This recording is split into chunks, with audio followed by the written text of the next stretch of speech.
Hey guys, today I will show you how to set up Meross Smart Ambient Light and make it voice control by your iPhone.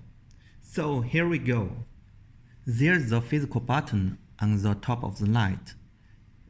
You tap it one time, one color. If you put your finger stay on the button, it's pretty sensitive. Then the brightness will be changing. Okay, if you hope to turn off the light, you just tap it 2 times quickly. Before connect this device with your iPhone through Apple's HomeKit, then make sure the device with the default setting and put your finger on the button and stay there in 5 seconds. When the light turns on, it will be successful. Then next step, enter the device into your Home app.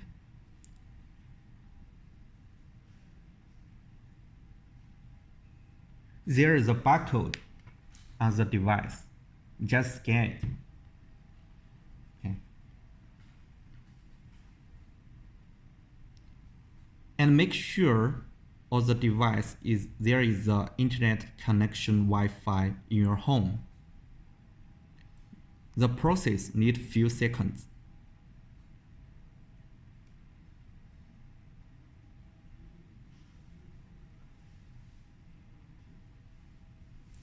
Yeah, here we go. Successful.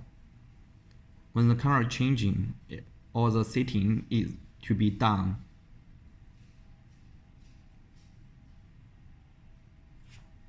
Okay, done.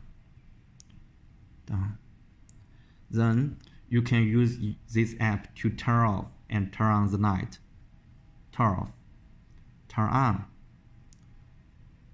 turn off. The keyboard you can use the voice control through HomeKit. Okay. Hi Siri, turn light to red. Okay, red. Hi Siri, turn light to blue. Okay, blue it is. Hi Siri, turn the brightness to 100%. Okay, this is as bright as it gets. Hi Siri, turn the light brightness to 20%. Okay, I set the light bulb to 20%. Hi Siri, turn off the light. Okay, the light bulb is off.